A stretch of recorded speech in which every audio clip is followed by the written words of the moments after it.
সামান্তরিকের সূত্র, ভেক্টরের সামান্তরিক সূত্রটা আলোচনা করব। দেখো,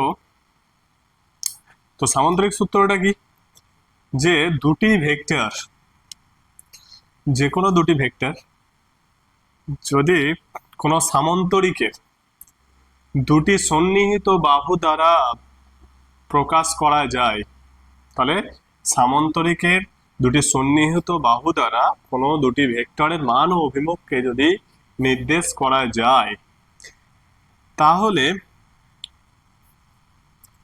ওই যে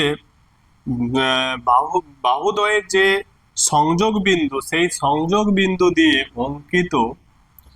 অঙ্কিত কর্ণ ভেক্টর দ্বয়ের মান এবং অভিমুখকে নির্দেশ করবে। বুঝা গেছে? তাহলে এখানে দেখো সামান্তরিক দুটো ভেক্টর আছে, এখানে একটা ভেক্টর বি ভেক্টর, আর এটা হচ্ছে এ ভেক্টর। দেখো, এটা হচ্ছে এ ভেক্টর, এটা হচ্ছে বি ভেক্টর, দুটো ভেক্টর। ওকে, এটা একটা সামান্তরিক। তাহলে দুটো সন্নিহিত বাহু দিয়ে যদি সামান্তরিকটা ড্র করি, দেখো সামান্তরিকটা কেমন হচ্ছে। সামান্তরিকটা হবে, দেখো এটা হচ্ছে সেই সামান্তরিক। দেখো, স্ট্রেট লাইন নিলে ভালো হতো, যাই হোক, তবুও তোমরা বুঝতে পারবে যে সামান্তরিকটা হচ্ছে এটা হচ্ছে সেই সামান্তরিক। ঠিক আছে? তাহলে সামান্তরিকের দুটি বাহু দিয়ে দুটো ভেক্টরের মান ও অভিমুখকে সন্নিহিত সন্নিহিত বাহু দিয়ে, সামান্তরিকের সন্নিহিত দুটি বাহু দিয়ে দুটো ভেক্টরের মান ও অভিমুখকে প্রকাশ করা হচ্ছে। যদি প্রকাশ করা হয়, তাহলে এদের যে সংযোগ বিন্দু দিয়ে অঙ্কিত যে কর্ণটা, এদের লব্ধি মান আর অভিমুখকে প্রকাশ করছে।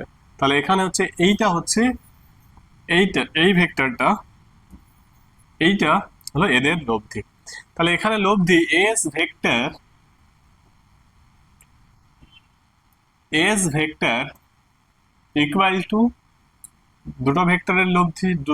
কি ভেক্টর? দেখো, এই ভেক্টরটাকে আমাদের যদি ফ্রি ভেক্টর, তোমরা ফ্রি ভেক্টর বা মুক্ত ভেক্টর পড়েছো, তাহলে এটাও কিন্তু সেই বি ভেক্টরই। এখান থেকে এটা বি ভেক্টরই, আবার এখান থেকে এটা এ ভেক্টরই। মানে এইটার যা লেন্থ, এটার লেন্থ একই, ডিরেকশনও সেম, মানে সমান ভেক্টর, অর্থাৎ দুটো ভেক্টরই সেম।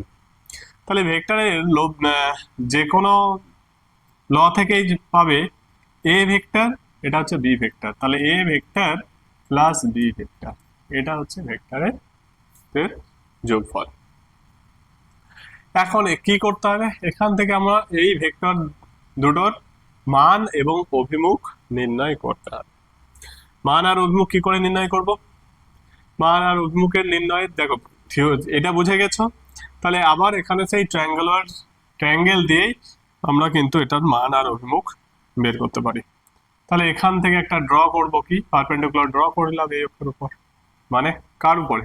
এই যে ডিরেকশন আছে সেই ডিরেকশনে, দিয়ে আবার সেম ক্যালকুলেশন। তাহলে এখানে এই অ্যাঙ্গেলটা যদি আলফা হয়, মানে থিটা হয়, তাহলে এখানে এই অ্যাঙ্গেলটা থিটা।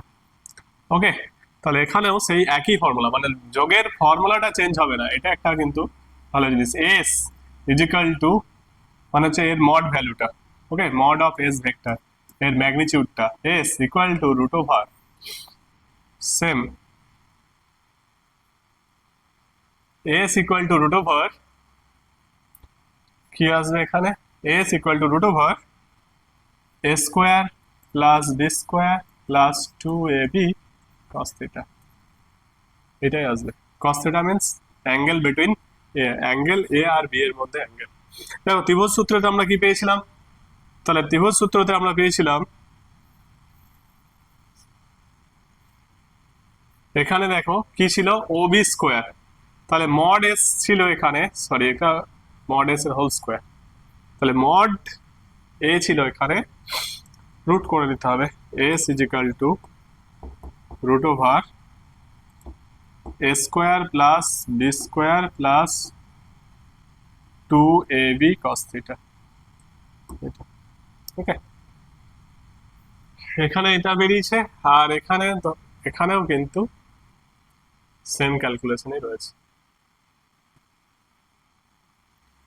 ঠিক আছে, এটা হচ্ছে লব্ধি ভেক্টরের মান। ডিরেকশন কি করে পাবো? ডিরেকশন একই এ, তাহলে এই অ্যাঙ্গেলটা ডিরেকশন দেবে ট্যান আলফা, এটা আলফা, তাহলে tan alpha is equal to, এখানে কি ছিল দেখো, এটা ছিল B sine theta, plus A plus B cos theta, B cos theta, এই ফর্মুলা। তাহলে এটা কিন্তু কার সঙ্গে বোঝাবে, এ এর মানে দিকটা কেমন, দিকটা হচ্ছে এর সঙ্গে দিক, তাহলে বি এর সঙ্গে যদি দিক বের করতে যাও তাহলে আলাদা হয়ে যাবে, বি এর উপরে পারপেন্ডিকুলার টানতে হবে। এটা কিন্তু বি এর সঙ্গে দিক হচ্ছে না, এটা কিন্তু এর সঙ্গে দিক হচ্ছে। বি এর সঙ্গে যদি দিক বের করতাম তাহলে আবার এটা উল্টো করে দিতাম, এখানে করে দিতাম এ সাইন থিটা বাই, এখানে এটা এ সাইন থিটা লিখতাম, এটা লিখতাম বি প্লাস, এটা হচ্ছে এ কস থিটা, এটা লিখতাম। তাহলে কিন্তু এটা তো এর সঙ্গে অভিমুখ, যখন এই ভেক্টরটা কার সঙ্গে অভিমুখে আছে, এর সঙ্গে কত কোণে আছে, ঠিক আছে। মানে এটা আমরা এই ভেক্টরকে কিন্তু এ ভেক্টরের সাপেক্ষে এস ভেক্টর লব্ধি ভেক্টরের ডিরেকশন দেওয়া আছে। ওকে, এবার দেখো এখন যদি আমরা এই ভেক্টরের মান এবং ডিরেকশন গুলো চেঞ্জ করি, কিভাবে কিভাবে চেঞ্জ হচ্ছে দেখো, দেখো চেঞ্জ করলাম, লব্ধি ভেক্টরটা দেখো কেমন হয়ে গেছে, ঠিক আছে। এবার দেখো লব্ধি ভেক্টরকে যদি এটাকে যদি পারপেন্ডিকুলার দেখি করি, তাহলে পারপেন্ডিকুলার যদি নেই এর সঙ্গে, দেখো এটা কিন্তু একটা আয়তক্ষেত্রের ডায়াগোনাল হয়ে গেছে, এটা একটা আয়তক্ষেত্রের ডায়াগোনাল হয়ে গেছে, সামান্তরিক থেকে আয়তক্ষেত্রের ডায়াগোনাল হয়ে গেছে। এবার এই ভেক্টরটাকে যদি বাড়াই, দেখো আয়তক্ষেত্রের, এটা আয়তক্ষেত্র বোঝা যাচ্ছে, আয়তক্ষেত্রের দিক বরাবর, হুম,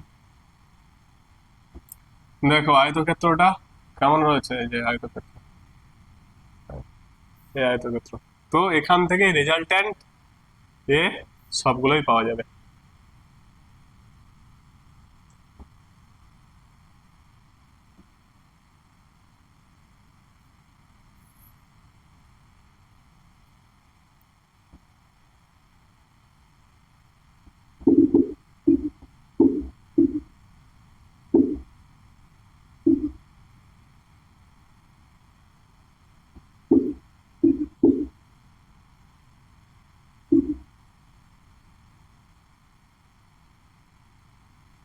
চেঞ্জ হয়ে যাচ্ছে ডিরেকশনটা, আচ্ছা ডিরেকশনটাকে চেঞ্জ করা যাচ্ছে না এখন,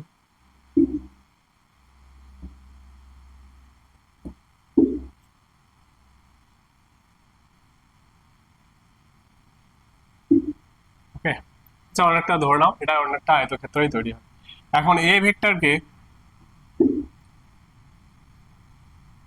ম্যাগনিটিউডকে যদি,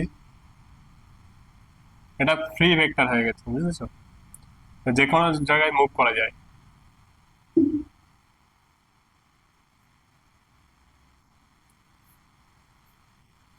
ওকে, তাহলে এটা হচ্ছে পারপেন্ডিকুলার দেখা গেছে, আর এই ভেক্টরটাকে,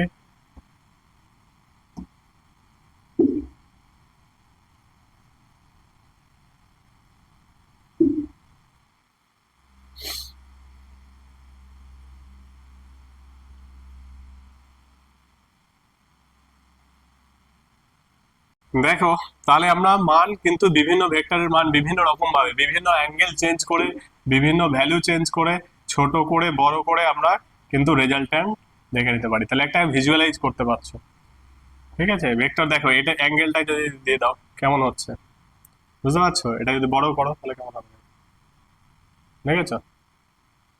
তাহলে রেজাল্ট্যান্ট কেমন হচ্ছে, রেজাল্ট্যান্টটা দেখো। এবার যদি নেগেটিভ দিকে দাও, দেখো বিটাকে নেগেটিভ দিকে নিলে বি এর ভ্যালুটা নেগেটিভ দিকে চলে যাচ্ছে, ঠিক আছে। তো রেজাল্ট্যান্টটা দেখে বুঝতে পারছো, দেখো এইদিকে হয়ে গেল, রেজাল্ট্যান্ট কেমন হয়ে যাচ্ছে, ঠিক আছে। তাহলে এর ভ্যালুটা চেঞ্জ করেই বুঝতে পারবে যে কেমন, তাহলে রেজাল্ট্যান্টও কিন্তু চেঞ্জ হয়ে যাবে,